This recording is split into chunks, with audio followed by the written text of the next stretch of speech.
ಮೊದಲನೇದಾಗಿ ಇವತ್ತಿಂದ love O T P ಪ್ರಚಾರ ಪ್ರಮೋಷನ್ಸ್ ಅಗ್ರೆಸಿವ್ ಸ್ಟಾರ್ಟ್ ಮಾಡೋಣ ಅಂತ ಇದ್ದಾಗ ಅಣ್ಣನ ಕರ್ಕೊಂಡು ಅಪ್ಪಾಜಿ ಅವ್ರ ದರ್ಶನ, ಅಮ್ಮವ್ರ ದರ್ಶನ, ಅಪ್ಪು ಸರ್ ಅವ್ರ ದರ್ಶನ, ಅಂಬರೀಷ್ ಸರ್ ದರ್ಶನ, ಇಲ್ಲಿಂದ ಸ್ಟಾರ್ಟ್ ಮಾಡೋಣ ಅಂತ ಕರ್ಕೊಂಬಂದ್ವಿ. ಆ್ಯಂಡ್ ನನಗೆ ಸಿನಿಮಾಲಿ ಹೀರೋ ಮಾಡೋಗೆ ಎಷ್ಟು ಆಸಕ್ತಿ ಇದೆಯೋ ಡೈರೆಕ್ಷನ್ ಅದ್ರ ಡಬಲ್ ಕೊಡುತ್ತೆ ನನಗೆ ಎಂಜಾಯ್ಮೆಂಟ್. ಬಿಕಾಸ್ ನನಗೆ ನಮ್ಮೇರ್ಲೊಂದಿನಿಂದ ಅಲ್ಲಿ ನಾವು ಎಡಿಟಿಂಗ್ ಟೇಬಲಲ್ಲೇ ಅಲ್ಲಿ ಕೂತು ಆ ಟೆಕ್ನಿಕಲ್ ಅದೇ ಕಲ್ತ್ಬಿಟ್ರೆ ಇರೋಕ್ಕಾಗಲ್ವಲ್ಲ, ಸುಮ್ಮನೆ ಇರೋಕ್ಕಾಗಲ್ಲ. ಸೊ ಆ ಎಂಜಾಯ್ಮೆಂಟ್ ಅಂತಿರುತ್ತೆ. ನನಗೆ ಅನಿಸ್ತು ಏನಕ್ಕೆ ಈ ಸಿನಿಮಾ ನಾನು ತೆಲುಗು ತೊಗೊಂಡೋಗಿದೆ ಅಂದರೆ ನನಗೂ ಇದಿಲ್ಲ. ನನಗೆ ಅರವಿಂದ್ ಸ್ವಾಮಿ ಒಳ್ಳೆ ರಿಪೋರ್ಟ್ ತುಂಬ ಚೆನ್ನಾಗಿತ್ತು, ಬಟ್ ಅದು ನಾನು ಮಾಡಿಲ್ಲ ತೆಲುಗುಲಿ.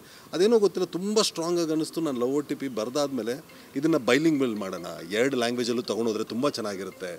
ಸೊ ಹಂಗೆ ಅಂದಾಗ ಸೊ ಬೈಲಿಂಗ್ ಮೇಲೆ ಮಾಡೋಣ, 2 ಲ್ಯಾಂಗ್ವೇಜ್ ತೊಗೊಂಡೋದ್ರೂ ಚೆನ್ನಾಗಿರುತ್ತೆ ಅಂದಾಗ, ಸೊ ನನಗೆ ನಾನು ಕನ್ನಡ ಹೀರೋ ಡಬ್ ಮಾಡೋಕ್ಕೆ ನನಗೆ ಇಷ್ಟ ಇರಲಿಲ್ಲ. ಅಲ್ಲಿ ತೆಗೆದಿಲ್ಲಿ ಡಬ್ ಮಾಡೋದು ನನಗೆ 100% ಅದು ಆಗಲ್ಲ. ಸೊ ಈಗ ಅಲ್ಲಿ ನಾನು ಲಾಂಚ್ ಆಗಿದ್ದು ಅಲ್ಲೂ ಡಬ್ ಮಾಡೋಕ್ಕೆ ಇಷ್ಟ ಇರಲಿಲ್ಲ. ಸೊ ಸ್ಟ್ರೈಟ್ 2 ಟೇಕ್ ತೆಗಿಬೇಕು ಅಂತಾಗ ಇನ್ನೆಲ್ಲ ಕ್ಯಾಸ್ಟಿಂಗ್ ಆಯಿತು. ಫಾದರ್ ಕ್ಯಾರೆಕ್ಟರ್ ಅಂತ ತುಂಬ ಮೇಯ್ನ್ ಇತ್ತು. ನನಗೆ ರೆಗ್ಯುಲರ್ ಮಾಡೋರು ಬೇಕಾಗಿರಲಿಲ್ಲ, ತುಂಬ ಹೊಸತನ ಇರಬೇಕು ಅನ್ನೋದು. ಇದಕ್ಕೆ ಅಲ್ಲಿ ಫ್ರೆಂಡ್ಸ್ಗೆಲ್ಲ ಕಾಂಟ್ಯಾಕ್ಟ್ ಮಾಡಿ ಯಾರಿದ್ರೆ ಚೆನ್ನಾಗಿರುತ್ತೆ, ನಾನು ಡೈರೆಕ್ಷನ್ ಮಾಡ್ತಾಯಿದ್ದೀನಿ, ಓಕೆ ಇಲ್ಲಾಂದರೆ ನಮಗೆಲ್ಲ ಆರ್ಟಿಸ್ಟು ಪರಿಚಯ, ಏನೋ ಒಂದು ಕೋಆರ್ಡಿನೇಟ್ ಮಾಡ್ಕೊಬೋದು. ಇದೆಲ್ಲ ನಾನು ಹೊಸಬ ರಾಜೀವಣ್ಣನಿಗೆ. ಸೊ ಹೆಂಗೆ ಯಾರು ನನಗೆ ಆ ಟ್ಯಾಂಟ್ರಮ್ಸ್ ಯಾವುದು ಇರಬಾರ್ದು ಅನ್ನೋ ಥರ ಕೇಳಿದಾಗ ಎಲ್ಲರೂ ಒಂದಷ್ಟು ಜನ ನನ್ನ ಫ್ರೆಂಡ್ಸ್ ಇದ್ದು ರಾಜೀವಣ್ಣನ ಹಾಕೋ ತುಂಬ ಸಪೋರ್ಟಿವ್ ಆಗಿರ್ತಾರೆ. ರಾಜೀವಣ್ಣ ಹಾಕೋ ಅಂದಾಗ ನಿಜವಾಗ್ಲೂ ಆನ್ ದ ಫಸ್ಟ್ ಡೇಯಿಂದ ಇವತ್ತವರೆಗೂ ಆಲ್ಮೋಸ್ಟ್ ನಮ್ಮದು 1.5 year ಜರ್ನಿ. ಅವತ್ತೇನು ಎಕ್ಸೈಟ್ಮೆಂಟ್ ಇತ್ತೋ ಇವತ್ತು ಅದೇ ಎಕ್ಸೈಟ್ಮೆಂಟು. ಆ್ಯಕ್ಚುಲಿ ಅವರು ಶೂಟಿಂಗಲ್ಲಿ ತುಂಬ ಬ್ಯುಸಿ ಇದ್ದಾರೆ. ಅವರೇ ನಾನು ಬರ್ತೀನಿ ಕರ್ನಾಟಕಕ್ಕೆ, ನಾನು ಪ್ರಮೋಟ್ ಮಾಡಬೇಕು, ನನ್ನ ಸಿನಿಮಾ ಇದು ಅಂತೇಳಿ. ಬಿಕಾಸ್ ಫಸ್ಟ್ ಟೈಮ್ ಕನ್ನಡದಲ್ಲಿ ಮಾಡ್ತಾಯಿದ್ದಾರೆ. ಪ್ರತಿ ಡೈಲಾಗೂ ಕನ್ನಡದಲ್ಲಿ ಹೇಳಿದ್ದಾರೆ. ಡಬ್ಬಿಂಗ್ ನಾನು ಬೇರೆ ಆರ್ಟಿಸ್ಟ್ಗೆಲ್ಲಿ ಮಾಡಿಸಿದೆ, ಬಟ್ ಅಣ್ಣ ಸ್ಲ್ಯಾಂಗ್ ಇದಾಗ್ಬಿಡುತ್ತೆ ಅಂತ ನಾನು ಬೇರೆದು ಮಾಡಿದೆ. ಬಟ್ ಪ್ರತಿ ಡೈಲಾಗೂ ಅವರೇ ರಿಹರ್ಸಲ್ ಮಾಡಿಕೊಂಡು ಪ್ರೀವಿಯಸ್ ನೈಟ್ ಡೈಲಾಗ್ಸ್ ತೊಗೊಂಡು ಬಂದು ಫಸ್ಟ್ ಕನ್ನಡ ಟೇಕ್ ಕೊಡ್ತಿದ್ರು.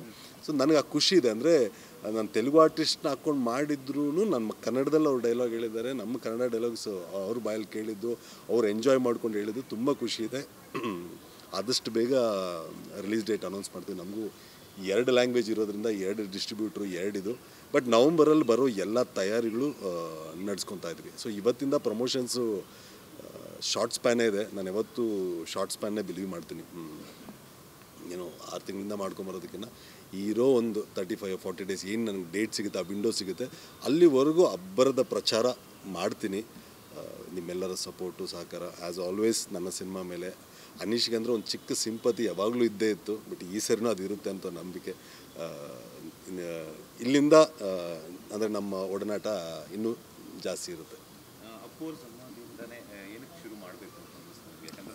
ಎಲ್ಲರಿಗೂ ಗೊತ್ತಿರೋದೆ ಇದು, ಇಡೀ ಕರ್ನಾಟಕ ಜನತೆಗೆ ಗೊತ್ತಿರೋದೆ. ಅನೀಶು ಒಂದು ವರ್ಗಕ್ಕೆ ಪರಿಚಯ ಆದರೆ ಇನ್ನೊಂದು ಮೇಜರ್ ವರ್ಗಕ್ಕೆ ಅಪ್ಪು ಸರ್ ಆಡಿರೋದ್ರಿಂದನೇ ಪರಿಚಯ. ಅಪ್ಪು ಇವತ್ತು ನಾನು ಎಲ್ಲೋದ್ರೂ ಅಷ್ಟೇ, ನನ್ನ ಸಾಂಗ್ಸು ನನಗೆ ಒಂದು 10 ಸಾಂಗ್ ಇಟ್ಟಿದ್ರೆ ಅದರಲ್ಲಿ ಟಾಪ್ 3 ಅಪ್ಪು ಸರ್ದೇ ಇದೆ. ಅದರಲ್ಲಿ ನನ್ನ ಆಡಿಯೋಲ್ಲೇ ನಾನು ಬಿಟ್ಟಿರೋದ್ರಿಂದ, ನಾನು ವಿಂಕ್ವೀಸಲ್ಲಿದ್ದರೆ ಬಂದಾಗ ನಾನು ನಿಜವಾಗ್ಲೂ ಪ್ರತಿ ಸಾರಿ ಇನ್ಕಮ್ ಬರ್ತಾನೆ ಇರುತ್ತೆ, ಪ್ರತಿ ತಿಂಗಳು ಬರುತ್ತೆ. ಅದು ಅಪ್ಪು ಸರ್ ನನ್ನ ಲೈಫ್ ಟೈಮ್ ಕೊಟ್ಟೋದಂಥ ಗಿಫ್ಟ್. ನಾನು ಆಡಿಸಿರೋದಷ್ಟೇ, ನಾನು ನಿಜವಾಗ್ಲೂ ಎವ್ರಿ ಮಂತ್ ಅದರಿಂದ ಇನ್ಕಮ್ ಬರ್ತಿರುತ್ತೆ, ಎವ್ರಿ ಇಯರ್ ಅದು ಆ್ಯನ್ಯಲ್ ಬರ್ತಿರುತ್ತೆ. ಸೊ ಅಪ್ಪು ಸರ್ ಋಣ ಯಾವಾಗಲೂ ನಾನು ಇದ್ದೇ ಇರುತ್ತೆ. ಸೊ ನಾನು ಇವನ್ ಅರವಿಂದ್ ಸ್ವಾಮಿ ಸ್ಟಾರ್ಟ್ ಮಾಡಿದಗೂ ಅಶ್ವಿನ್ ಮ್ಯಾಮ್ ಕರೆದುಬಿಟ್ಟು ಪೋಸ್ಟ್ ಇದು ಮಾಡಿದ್ವಿ. ಸೊ ಇವತ್ತೂ ಈ ಪ್ರಚಾರ ಸ್ಟಾರ್ಟ್ ಮಾಡಿದಾಗ ಅಪ್ಪು ಸರ್ ಆಶೀರ್ವಾದ ಬೇಕೇ ಬೇಕು. ಈಗ ಬಿಕಾಸ್ ಯಾವುದೇ ಸಿನಿಮಾ ಅನೌನ್ಸ್ ಆಗಿದ ಕೂಡಲೇ ಅಪ್ಪು ಸರಿಂದನೇ ಮೆಸೇಜ್ ಇರ್ತಿತ್ತು, ಇದರಲ್ಲಿ ಯಾವ್ದು ಆಡ್ತಿದ್ದೀನಿ ನಾನು ಅನ್ನೋ ನಮ್ಗೆ ಆ ಬಾಂಡ್ ಇತ್ತು. ಸೊ ನಾನು ಅನೌನ್ಸ್ ಮಾಡಿದ ತಕ್ಷಣ ಫಸ್ಟ್ ಕಮೆಂಟ್ ಬೀಳೋದಾದರೆ we miss Appu sir voice ಅಂತ. Of course we all miss Appu sir. So Appu sir ಆಶೀರ್ವಾದ ಪಡ್ಕೊಂಡು ಸ್ಟಾರ್ಟ್ ಮಾಡೋಣ ಅಂತ. ಆ್ಯಂಡ್ ಅಣ್ಣನೂ ಕರ್ಕೊಂಬಂದು ಇಲ್ಲಿ ಇದು ಮಾಡಿಸೋಣ ಅಂತ ಕರ್ಕೊಂಡ್ಬಂದು. ನಾನು ಅಪ್ರೋಚ್ ಮಾಡಿದಾಗ ಮನೆಗೆ ಹೋಗಿ ಕತೆ ಹೇಳಿದೆ. ಕತೆ ಹೇಳಿದ ನೆಕ್ಸ್ಟ್ ಸೆಕೆಂಡ್ ನನಗೆ ಒಂದು ಡೌಟ್ ಇತ್ತು, ಮಾಡ್ತಾರಾ ಇಲ್ವಾ. ಈಗ ನಾ ಇಬ್ಬರು ಬ್ರದರ್ಸ್ ಥರ ಕಾಣಿಸ್ತೀವಿ ನಾನು ಅಣ್ಣ. ಸೊ ಮಾಡ್ತಾರಾ ಅಂತ ಕೇಳಿದಾಗ ನನಗೆ ಅಣ್ಣ ಏನು ಮಾಡ್ತೀರಾ ಅಂತ ಕೇಳಿದೆ. ಈ ಸೈಡ್ ಇಮ್ಮಿಡಿಯೇಟ್ಲಿ ಮಾಡ್ತೀನಿ ಅಂದರು. ರೆಮ್ಯುನರೇಷನ್ ಬಂದಾಗ ಅವ್ರು ಏನು ತೊಗೊಂಡ್ರೆ ಅದಕ್ಕಿಂತ ನನಗೋಸ್ಕರ ಕಮ್ಮಿ ಮಾಡಿ ನಾನು ಕತೆಗೋಸ್ಕರ ಮಾಡ್ತೀನಿ. Even I want to do in Kannada. ಅವ್ರಿಗೆ ತುಂಬ ಆಸೆ ಬಿಕಾಸ್ ತುಂಬ ರಿಲೇಟಿವ್ಸ್ ಇದ್ದಾರೆ. ನಾನು ಬರ್ತಿರ್ತೀನಿ, ಬಟ್ ನಾನು ಯಾವ ಸಿನಿಮಾಯಿಂದನೂ ಬಂದಿಲ್ಲ. ಈ ಸಿನಿಮಾಯಿಂದ I want to do Kannada ಅಂದಾಗೂ ಅಷ್ಟೇ ತುಂಬ ಎಕ್ಸೈಟ್ ಆದರು. ಸೊ ಅಲ್ಲಿಂದ ನಮ್ಮ ಜರ್ನಿ ಸ್ಟಾರ್ಟ್ ಆಯಿತು. ಅಂದರೆ ನಾನು ಟ್ರಯಾಂಗಲ್ ಅಂತಲೂ ಹೇಳೋಕ್ಕಾಗಲ್ಲ, ಮರ ಸುತ್ತ ಲವ್ ಸ್ಟೋರಿ ಅಂತ ಹೇಳ. 100% ಇದು ಲವ್ ಸ್ಟೋರಿನೇ, ಬಟ್ ನೀವ್ಯಾರು ನೋಡ್ದಿರೋಂಥ ಲವ್ ಸ್ಟೋರಿ, ಅದಂತೂ ನಾನು ಗ್ಯಾರಂಟಿ కొడుతుంది. కరెక్ట్. అనీష్ గారు ఎప్పుడు లవ్ చేసినా అలా ఎవ్వరికి ఏం అర్థం కాకుండా లవ్ చేస్తారు. అన్న పర్సనల్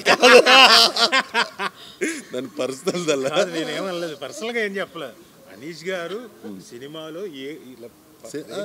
సినిమాలో ప్రేమిస్తే ఎవరికి ఏమి అర్థం కాకుండా ప్రేమిస్తారు. ಈ ಥರ ಕ್ಯಾರೆಕ್ಟರ್ ತಂದೆಯವ್ರದ್ದು ಬಿಡಲ್ಲ. ಈಗ ಅವ್ರಿಗೆ ಬೇರೆ ಏನಾದರೂ ಕೊಟ್ಟಿದ್ದೀರಾ? ಇದು ಪ್ರಮೋದಿನಿ ಮ್ಯಾಮ್ ಇದ್ದಾರೆ, ಅಮ್ಮ ಪಾತ್ರದಲ್ಲಿ ಮಾಡಿದ್ದಾರೆ, ತುಂಬ ಚೆನ್ನಾಗಿ ಮಾಡಿದ್ರು. ಆರೋಹಿ ಅವ್ರು ಮಾಡಿದ ಜಾನ್ವಿಕಾ, ನಾಟ್ಯ ಇಲ್ಲಿ ಯಾರು ನನ್ನ ಸಿನಿಮಾಲಿ ಹೀರೋಯಿನ್ಸ್ ಏನೂ ಇಲ್ಲ. ನಾನೊಂದು ಪಾತ್ರ, ಇವರೊಂದು ಪಾತ್ರ, ಇವರೊಂದು ಪಾತ್ರ, ಇವರೊಂದು ಪಾತ್ರ, ನಾಟ್ಯ ಒಂದು ಪಾತ್ರ, ಪ್ರಮೋದಿನ, ಈ 6 ಜನ ಮತ್ತು ಚೇತನ್ ಅವರು, ಇಷ್ಟು ಜನ ಪಾತ್ರಗಳ ಮಧ್ಯೆ ನಡೆಯುವಂಥ ಒಂದು ಕತೆ. ನನ್ನದೇ ಡೈರೆಕ್ಷನ್ನು. ನಾನು ಆಗಲೇ ನಿಮ್ಮದು ಇಂಟರ್ವ್ಯೂಲ್ಲಿ ಹೇಳ್ತಿದ್ದೆ, ಫಸ್ಟ್ ಶಾರ್ಟ್ಗೆ ಹೊಡೆದ್ರೆ 1-2 breakings, leg short, introduction song, ಧಾಮ್ ಧೂಮ್ ಅಂತ ಮಾಡ್ಕೊಬೋದು. ಕತೆ ಕಂಟೆಂಟ್ ಮಾತ್ರ, ಕಂಟೆಂಟ್ಗೆ ಏನು ಬೇಕೋ ಅದೇ, ಅದನ್ನಿಟ್ಕೊಂಡೇ ಮಾಡಿದಂಥ ಸಿನಿಮಾ. ಎಲ್ಲೂ ನಾನು ಈವನ್ ಪ್ರಚಾರದಲ್ಲೂ ಅಷ್ಟೇ, ನಾನು ಹೀರೋ, ನನ್ನ ಸಿನಿಮಾ ಲವ್ OTP ಅನ್ನೋದು ನನ್ನ ಮಗ.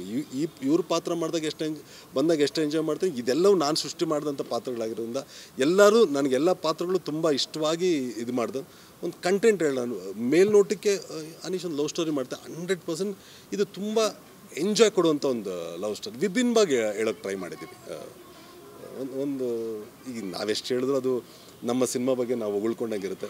ನಾಳೆ ದಿನ ನಾನು ಅದನ್ನೇ ಹೇಳ್ತೇನೆ, ರಿಲೀಸ್ಗಿನ್ನ ಬಿಫೋರ್ ನಿಮಗೆ ತೋರಿಸ್ಬಿಡ್ತೀನಿ. ನಿಮಗೆ ಇಷ್ಟ ಆದರೆ ಅದು ನಿಮ್ಮ ರೀಚ್ ಈಸ್ ಹ್ಯೂಜ್. ಸೊ ನಾನು ಅದನ್ನೇ ಹೇಳ್ತೇನೆ, ರಿಲೀಸ್ ದಿನ ಪ್ರೀವಿಯಸ್ ನೈಟ್ ಬೇಡ, ಒಂದು ವಾರ ಬಿಫೋರೇ ತೋರಿಸ್ಬಿಡೋಣ ನಮ್ಮ ಪ್ರೆಸ್ ಅವ್ರಿಗೆ, ಎಲ್ಲರಿಗೂ ತೋರಿಸ್ಬಿಡೋಣ. ಇನ್ನು ಫ್ರೆಂಡ್ ಕೇಳ್ತಿದ್ರು, ರಿಸಲ್ಟ್ ಏನಾದ್ರು ವ್ಯತ್ಯಾಸ ಆದರೆ ನೆಗೆಟಿವ್ ಸ್ಪ್ರೆಡ್ ಆಗುತ್ತಲ್ಲ, ಆಗೋದಾದರೆ ನೆಕ್ಸ್ಟ್ ವೀಕು ಆಗುತ್ತೆ.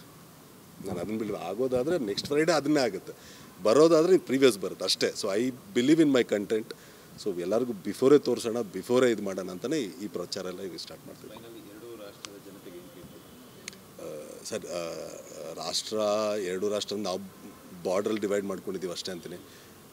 ಸಿನಿಮಾ ಅಂತ ಬಂದಾಗ, ಕಲ್ಚರ್ ಅಂತ ಬಂದಾಗ, ದೇಶ ಅಂತ ಬಂದಾಗ ನಾವೆಲ್ಲವೂ ಒಂದೇ, ನಾವೆಲ್ಲರೂ ಒಂದೇ. ಸೊ ಎಲ್ರಿಗೂ ಕಂಟೆಂಟ್ ಚೆನ್ನಾಗಿದ್ದರೆ ಎಲ್ಲಾದರೂ ಆಗುತ್ತೆ. ನಾನು ಅಷ್ಟೇ ಬಿಲೀವ್ ಮಾಡ್ತೀನಿ. ತುಂಬ ತೆಲುಗು ದೊಡ್ಡ ಇಂಡಸ್ಟ್ರಿ ಹೋಗ್ತಿದೆ ಹೆಂಗೆ, ಹೌದು ದೊಡ್ಡ ಇಂಡಸ್ಟ್ರಿ, ಆಗಲ್ಲ ಅಂದ್ಕೊಂಡ್ರೆ ಇಲ್ಲೇ ಆಗಲ್ಲ ಅಂದ್ಕೊಂಡಿರ್ತೀವಿ. ಎಲ್ಲವೂ ಒಂದೇ ಅಲ್ವಾ. ಸಿನಿಮಾ ಅಷ್ಟೇ, ಸಿನಿಮಾ ಪ್ರಾಮಾಣಿಕವಾಗಿ ಮಾಡಿದ್ದೀನಿ, ಅದು ರೀಚ್ ಆಗಿ. ನಾನು ಎಲ್ಲರಿಗೂ ಹೇಳ್ತೀನಿ ಏನಂದರೆ, ಎಲ್ಲ ಬಿರಿಯಾನಿಗೂ ಆಡಿಯನ್ಸ್ ಇರ್ತಾರೆ. ನನಗೆ ನನ್ನ ಸಿನಿಮಾ ಮಾಡೋಕ್ಕೆ ಬರುತ್ತೆ. ಸೊ ನನ್ನ ಆಡಿಯನ್ಸ್ ಎಷ್ಟು ಜನ ಇದ್ದಾರೆ, ಎಷ್ಟು ವಿಡ್ತಲ್ಲಿದ್ದಾರೆ ಅಂತ ಮಾತ್ರ ನಾನು ನೋಡ್ತೀನಿ. ಸೊ ನನಗೆ ಇವಾಗ ಅಲ್ಲಿ ಡಿಸ್ಟ್ರಿಬ್ಯೂಷನ್ ಶೋ ಆಯಿತು, ಅಲ್ಲಿ ದೇವರ್ ಲೈಕ್ ರಿಯಲಿ ತುಂಬ ಇಂಪ್ರೆಸ್ ಆದರೂ ಅಲ್ಲಿ ನನಗೆ ಫಿಕ್ಸ್ ಆಯಿತು. ಸೊ ಇಲ್ಲಿ ಫಿಕ್ಸ್ ಮಾಡ್ತಿದ್ದೀನಿ. ಸೊ ಅಲ್ಲೂ ಆಡಿಯನ್ಸ್ ಅಲ್ವಾ, ಅವರು ನೋಡಿದ್ದಾರೆ, ಅವರು ಇಷ್ಟಪಟ್ಟಿದ್ದಾರೆ. ಐ ಥಿಂಕ್ 2 ಲ್ಯಾಂಗ್ವೇಜಲ್ಲೂ ದೊಡ್ಡ ಮಟ್ಟಕ್ಕೆ ಒಂದು ಹೆಸರು ಮಾಡ್ತೀವಿ. ನಮ್ಮ ಇಡೀ ತಂಡ, ನಾನು ಅಂತಲ್ಲ, ನಮ್ಮ ಇಡೀ ತಂಡ, ಎಲ್ರಿಗೂ ಲೈಫ್ ಸಿಗುತ್ತೆ ಈ ಸಿನಿಮಾಯಿಂದ ಅಂತ ಒಂದು ವಿಶ್ವಾಸ ನನಗಂತೂ ಇದೆ.